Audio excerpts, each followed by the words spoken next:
আসসালামু আলাইকুম, শুভ সকাল। আপনারা সবাই কেমন আছেন? আমি আলহামদুলিল্লাহ ভালো আছি। তো ডাল রান্না করেছি, সেদ্ধ করেছি প্রেসার কুকারে। ডালটা বাগার দিব। ডাল রান্না দিয়ে প্রথমে শুরু করলাম আজকের রান্না। আজকে বাইরে অনেক রোদ উঠেছে, খুব গরম। এই তো পেঁয়াজ লাল হয়ে গেছে, এখন আমি সেদ্ধ করা ডালটা দিয়ে দিব।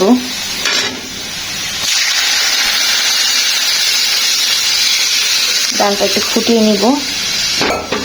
একটু পানি অ্যাড করেছিলাম।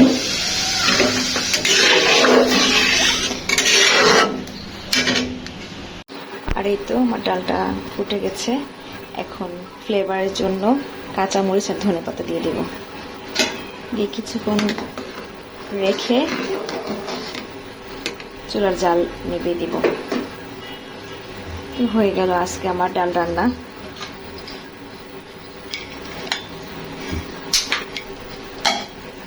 আর এই তো এখানে নিয়ে এসেছি লতি। অনেক লতি নিয়ে আসছিল, এই অর্ধেক বেশিরভাগ কেটে রেখেছি। আর এখানে নিয়ে নিয়েছি আজকে খাওয়ার মতো। এখানে পানি ফুটতে দিয়েছি, লতিটা একটু ভাপ দিয়ে পানিটা ফেলে দিব। যার কাছ থেকে নিয়ে আসছে সে বলেছে এইভাবে রান্না করে খেতে। আমি এমনি নর্মালি ভাত দিই না, কষিয়ে রান্না করি, তো আজকে তার কথা একটু শুনে দেখি। সে যেহেতু বলেছে, লতি দিয়ে দেব। পানি প্রায় ফুটে উঠেছে। লতি দিয়ে আপনারা কি কোন রান্না খান? লতি দিয়ে ইলিশ মাছের মাথা, শুটকি, নর্মালি চিংড়ি মাছ, নর্মাল রান্না সবভাবেই খাওয়া যায়। আমি আজকে ইলিশ মাছের মাথা দিয়ে রান্না করব। আরেক চুলায় লতি সিদ্ধ হতে হতে আমি মাছটা কষাতে চলে আসলাম। পেঁয়াজটা লাল হয়ে যাচ্ছে। এখন এতে করে আমি সব মশলা দিয়ে ইলিশ মাছের মাথাটা কষিয়ে নিব। আর এই তো এখানে হলুদ মরিচের গুঁড়া, আদা রসুন পেস্ট, কয়েকটা কাঁচা রসুন সাথে দিয়েছি, আর লবণ, জিরা ধনিয়া গুঁড়া সব একসাথে গুলিয়ে নিয়েছি। এখন এখানে দিয়ে দিব।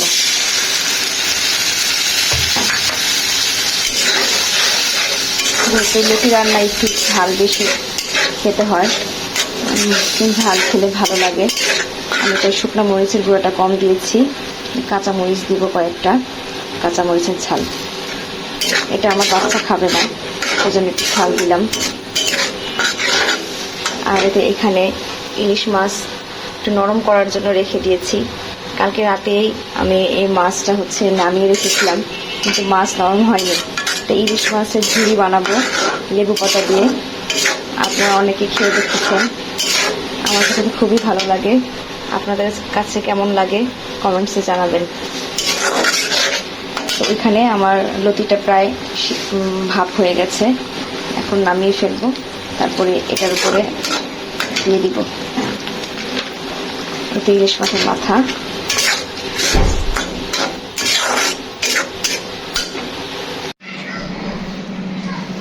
সকালে চা খাওয়া হয়নি, একটু ব্রেক টাইম, একটু লাল চা নিলাম, খাই। ওখানে চুলায় আমার লতি রান্না হচ্ছে, তারপরে ইলিশ মাছের ঝুড়ি রান্না করব। সাথেই থাকুন, আপনারা দেখতে পারবেন। লতি হয়ে গেছে রান্না, দেখেন কতটা লোভনীয় হচ্ছে। অনেক সুন্দর একটা স্মেল আসছিল। আপনাদের খাওয়াতে পারলে ভালো লাগতো। সবাইকে দাওয়াত রইল, চলে আসবেন আমার বাসায়। এখন চলে আসলাম অন্য একটা রেসিপিতে। বলেছি আগেই ইলিশের ঝুড়ি রান্না করব, যেহেতু এটাতে অনেক কাটা থাকবে, আমার ছেলে খেতে পারবে না, তাই ওর জন্য আবার চিংড়ি মাছ রান্না করছি। অল্প মশলায় সাদা সাদা করে রান্না করব। পেঁয়াজ আর মাছ একবারে দিয়ে দিয়েছি।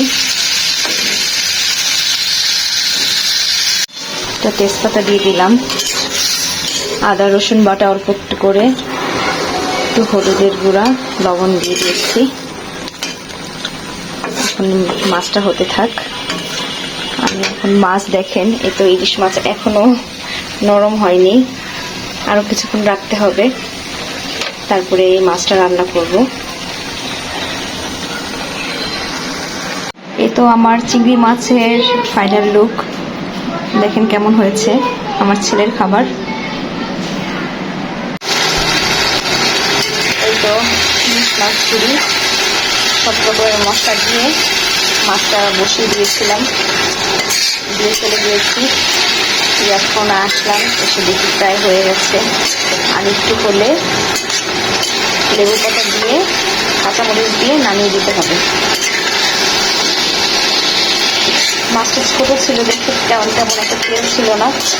এই দুইটা বড় মাছে অনেক টেস্ট হয় বড় মাছ দিয়ে রান্না করলে, কিন্তু বাজারে বড় মাছ তেমন পাওয়াই যায় না, পাওয়া গেলেও খুব দাম। তারপর পচা মাছ প্রশ্নই আসে না, মাছটা পচা থাকলে ঝোলটা টেস্টি হয় বেশি।